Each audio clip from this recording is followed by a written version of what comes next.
वन्दितु सर्वसिद्धे ध्रुवममलमणोवमं कदम्पते वोच्छामि समयपाहुण मृण्मोऽसुधकेवली भणिदम्।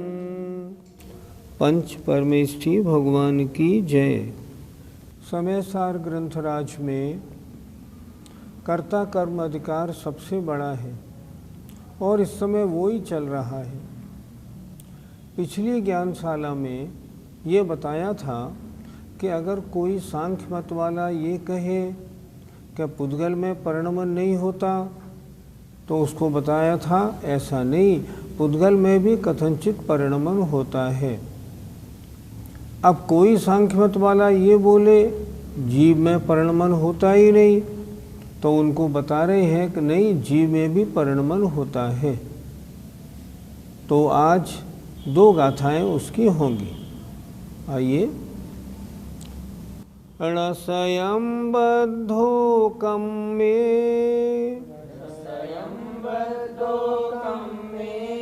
णसयं परिणमदिकोहुमादिहिं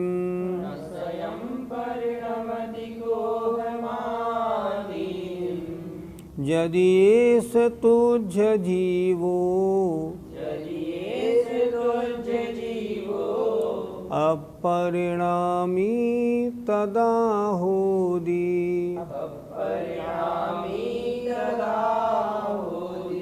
बोलिए। णसयं बद्धो कम्मे णसयं परिणमदिकोहुमादिहिं यदि एष तुज्य जीवो अपरिणामी तदा होदि। णसयं बद्धो कम्मे णसयं परिणमदिकोहुमादिहिं यदि एष तुज्य जीवो अपरिणामी तदा होदि। ण माने नहीं, स्वयं माने स्वयं, बद्धो बंधा है, कम्मे कर्म में, अर्थात जीव स्वयं कर्म में नहीं बंधा है। और न स्वयं और न स्वयं परिणमदि परिणमन करता है, कोहुमादि ही क्रोधादि भावों से।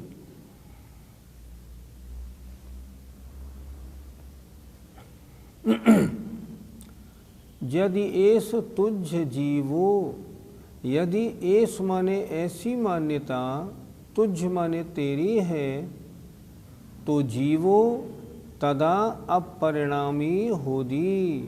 तदा माने तब जीव अपरिणामी सिद्ध होता है। क्या मतलब हुआ कि ना तो जीव स्वयं कर्म से बंधा है, न परिणमन करता है क्रोध आदि भाव रूप।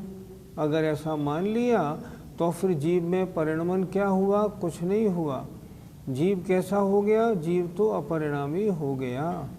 सांख्य मत की ऐसी मान्यता है, उसको समझाने के लिए आचार्य ने ये गाथाएं लिखी हैं। फिर देखें। न स्वयं बद्धो कम्मे, जीव ना तो स्वयं कर्म में बंधा है, न स्वयं परिणमदि कोहुमादि ही, और नहीं स्वयं परिणमन करता है क्रोधादि भावों से।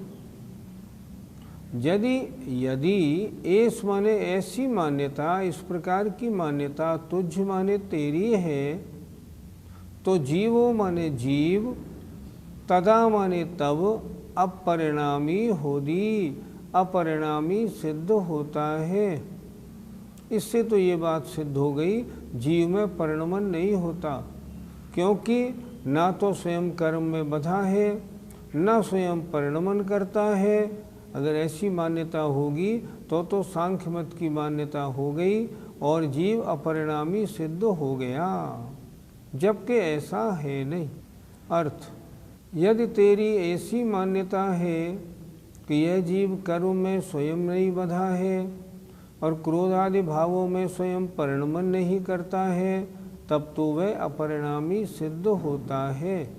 अर्थात हे सांख्य मत वाले भाई, तब तो वो तेरे हिसाब से सिद्ध हो जाएगा। और अगली गाथा में बोलेंगे नहीं, ऐसा होता नहीं। क्यों नहीं होता, उसका कारण भी बताएंगे।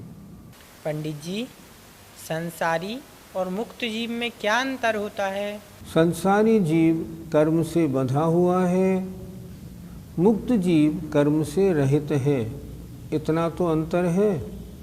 लेकिन सांख्य मत वाले मानते हैं जीव तो हमेशा मुक्त है।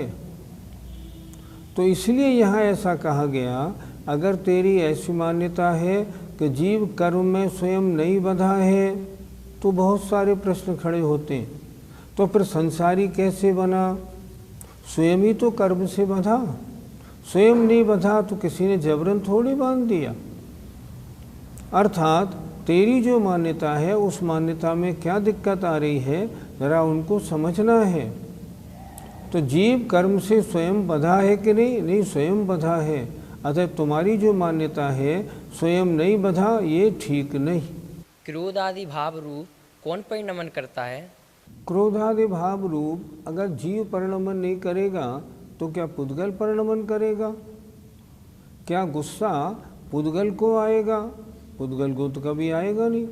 गुस्सा किसको आएगा? गुस्सा तो जीव को ही आएगा। तो क्रोधादि रूप परिणमन कौन करता है? क्रोधादि रूप परिणमन जीव करता है। और जब क्रोधादि रूप परिणमन करता है तभी तो कर्म बंध होता है। यदि जीव अपने चिदानंद चैतन्य स्वभाव में हमेशा लीन रहे और क्रोधादि रूप परिणमन न करे तो कर्म का बंध नहीं हो। संसारी जीव जितने हैं ये सब कर्म से बंधे हैं और उन्होंने क्रोधादि रूप स्वयं परिणमन किया है, इसीलिए तो बंधे हैं। किसी ने क्रोध आदि जो द्रव्य कर्म है वो जबरन उनके साथ नहीं बांध दिए। पहले बांधे हुए कर्म का निमित्त आया, तब जीव स्वयं क्रोधादि रूप परिणमन कर गया और उस परिणमन करने पे कर्म का बंध होता है। इसलिए क्रोधादि भाव कौन परिणमन करता है? जीव स्वयं परिणमन करता है। तो तुम ऐसा कैसे मानते हो? तो वो कहता है हमारे सांख्य मत में तो हमने जीव को अपरिणामी माना है। तुमने अपरिणामी माना है तो तुम्हारे मत में दूषण है, उसको समझो। हमारे जैन मत में तो जीव को और पुद्गल दोनों को परिणमनशील माना है। देखो, जब जीव में क्रोध परिणाम होते हैं तो कार्बन वर्गणाएँ कर्मरूप परिणमन कर जाती हैं। इस तरह पुद्गल भी परिणमन कर गया। पहले पुद्गल सामान्य था, अब उस पुद्गल में सुख दुख देने की शक्ति वगैरह सब आ गई। और जब पुद्गल का उदय आया जीव के, तब जो जीव था वो क्रोधादि रूप परिणमन कर गया। इस तरह दोनों एक दूसरे को परिणमन कराने वाले हैं।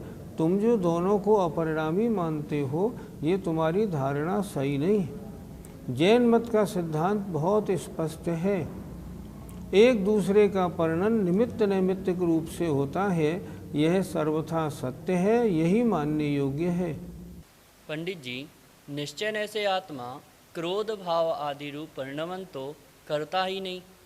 निश्चय ने और व्यवहार ने वस्तु के बताने के दो तरीके हैं। निश्चय ने शुद्ध द्रव्य को ग्रहण करता है, व्यवहार ने अशुद्ध द्रव्य को ग्रहण करता है। अगर हम शुद्ध द्रव्य को ग्रहण करेंगे तब क्या वो क्रोधादि भाव रूप परिणमन करेगा?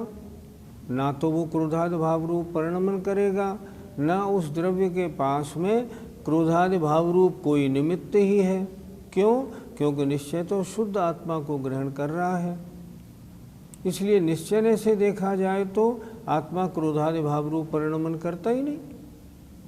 वो तो निश्चय शुद्ध द्रव्य को ग्रहण करेगा तो क्रोधादि भाव वहाँ आकाश से जाएंगे, परिणमन करने का प्रश्न नहीं, और वहाँ परिणमन कराने का निमित्त भी नहीं।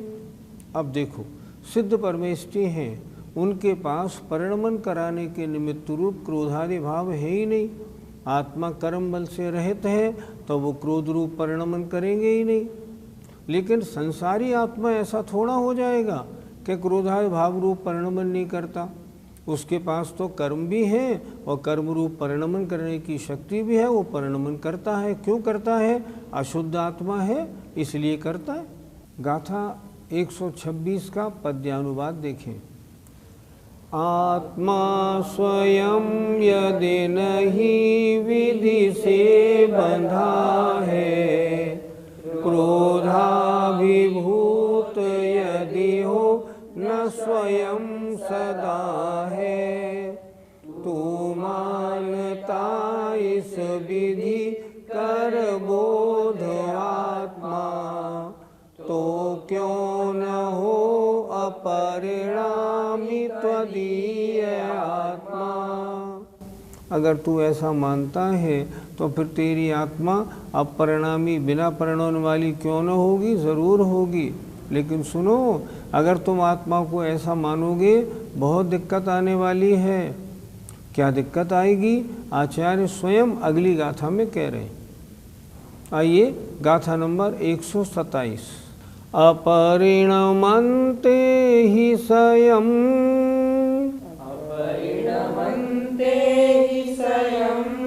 जीवे को हादि एहि भावे,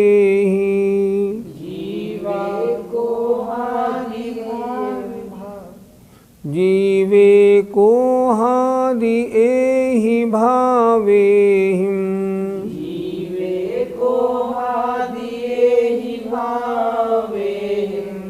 संसारस्य अभावो,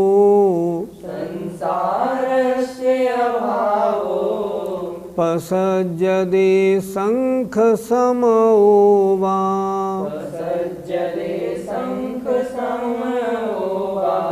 ये प्राकृत भाषा है, जवान पे चढ़ने में थोड़ी दिक्कत देती है, इसलिए तो हम गाथा का उच्चारण 2 बार अलग से और कराते हैं। हाँ बोलिए। अपरिणमन्ते हि स्वयं, जीवे को हादि एहि भावे, संसारस्य अभावो, पसज्जदे शंख समो वा। अपरिणमन्ते हि स्वयं, जीवे को हादि एहि भावे, संसारस्य अभावो, पसज्जदे शंख समो वा। गाथा का अर्थ समझते हैं। अपरिणमन्ते, परिणमन न करने पर, स्वयं, अगर जीव अपने आप परिणमन नहीं करेगा तो किस रूप से? जीवे, जीव के, कोहादिये, क्रोधादि, भावे, भाव रूप से।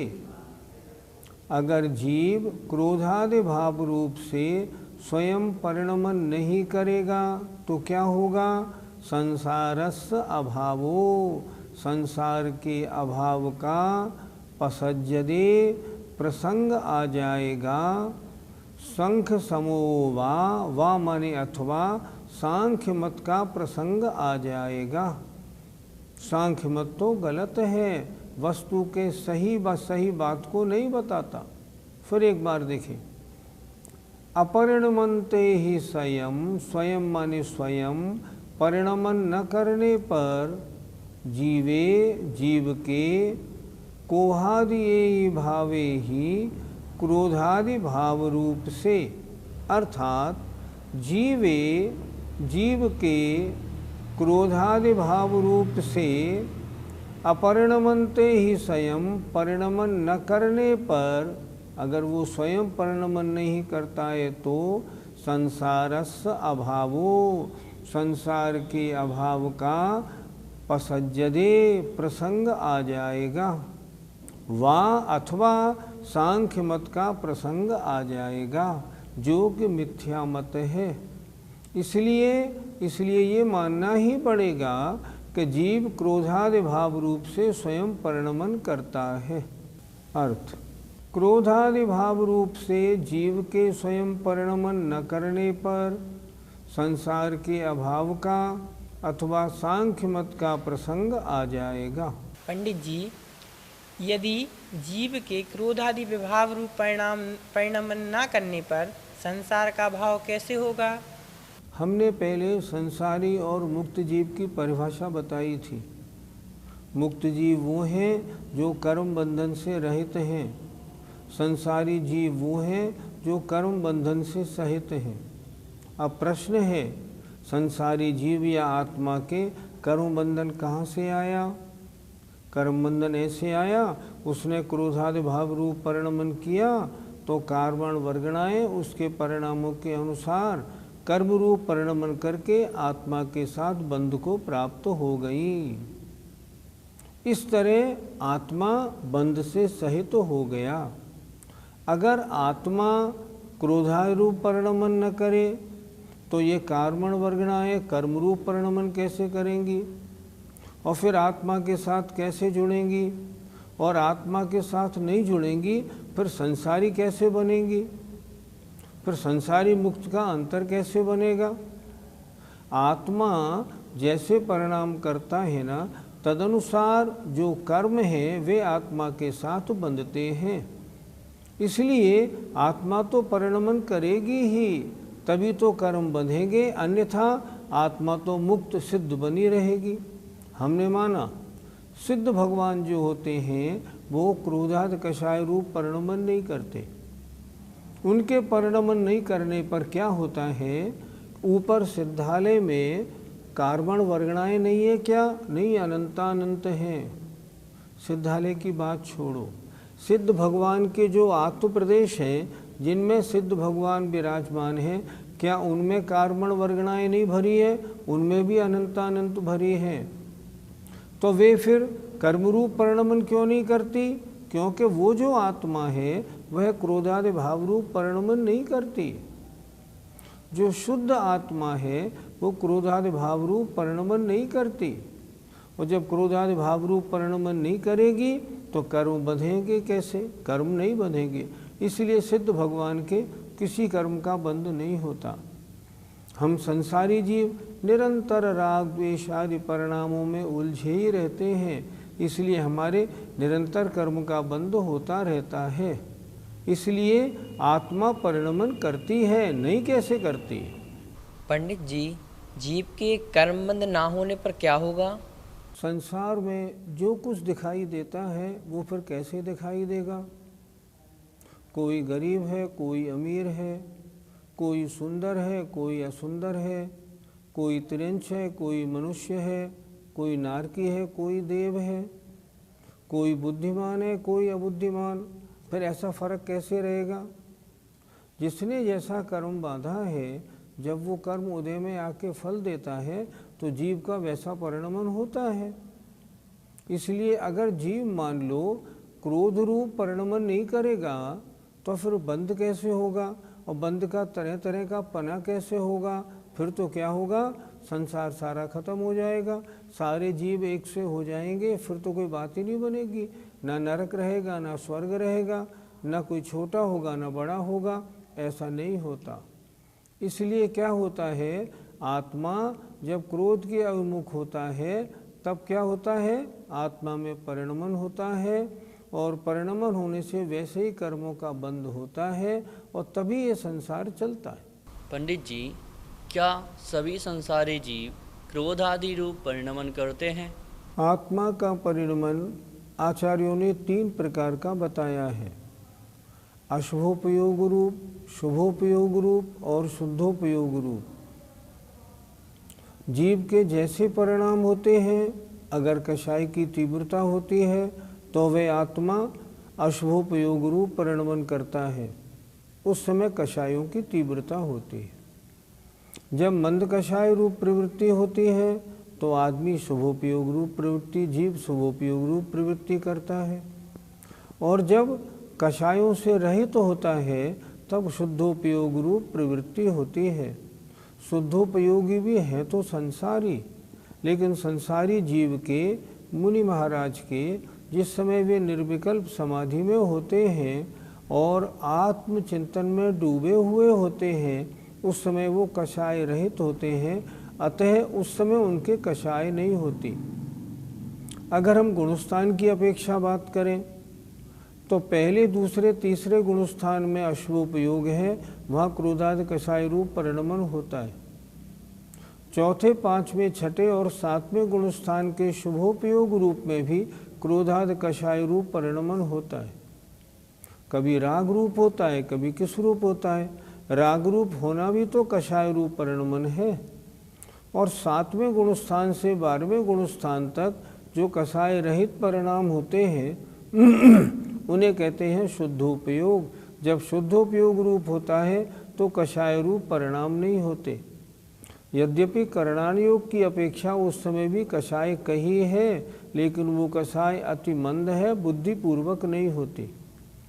अगर हम करणान योग की दृष्टि से बात करें तो कषाय रहित आत्मा कौन सी होती है? 11 और 12वें गुणस्थान में शुद्धोपयोग उन्होंने माना है। पंडित टोडरमल जी स्वयं लिखते हैं मोक्ष मार्ग प्रकाशक में, करणान योग की अपेक्षा तो यथाख्यात चारित्र भय ही शुद्धोपयोग हो है। अर्थात करणान योग की अपेक्षा शुद्धोपयोग के गुणस्थान 11 और 12, सिर्फ 13वें गुणस्थान में शुद्धोपयोग का फल है और 11वें गुणस्थान से नीचे 10वें गुणस्थान तक शुभोपयोग है। कुछ महानुभाव तो शुभोपयोग को बंध का कारण मानते हैं, लेकिन आचार्य वीरसेन स्वामी तो शुभोपयोग से मोहिनी कर्म का नाश उसी से मानते हैं। इसलिए करणान योग की अपेक्षा 10वें गुणस्थान तक शुभोपयोग है और चारित्र में, और मतलब जहाँ 11 और 12वां गुणस्थान है कषाय रहित अवस्था है, वहाँ पर कषाय रहित अवस्था होने से शुद्धोपयोग बनता है। उस समय मात्र साता वेदनी का आश्रय बंद होता है, वो भी एक समय की स्थिति वाला होता है। इसलिए शुद्धोपयोगियों के संसारी होते हुए भी प्रत समय नहीं कषाय परिणाम होते ही नहीं। पंडित जी, शुद्धोपयोगी के कषाय रूप परिणाम क्यों नहीं होते? शुद्धोपयोगी के कषाय रूप परिणाम क्यों होंगे? जब कषाय का उदय होता है ना, तब तो कषाय रूप परिणाम होते हैं। वहाँ कषाय का उदय है नहीं। 10वें गुणस्थान तक या तो मोहिनी कर्म नष्ट हो गया है, या 10वें गुणस्थान के अंत तक मोहिनी कर्म का पूरा उपशम हो गया, अर्थात कषाय या तो दब गई है या नष्ट हो गई है। जब कषाय है ही नहीं, तब शुद्धोपयोगी में कषाय रूप परिणाम होंगे कैसे? कषाय रूप परिणाम तो कषाय के उदय होने पर होते हैं।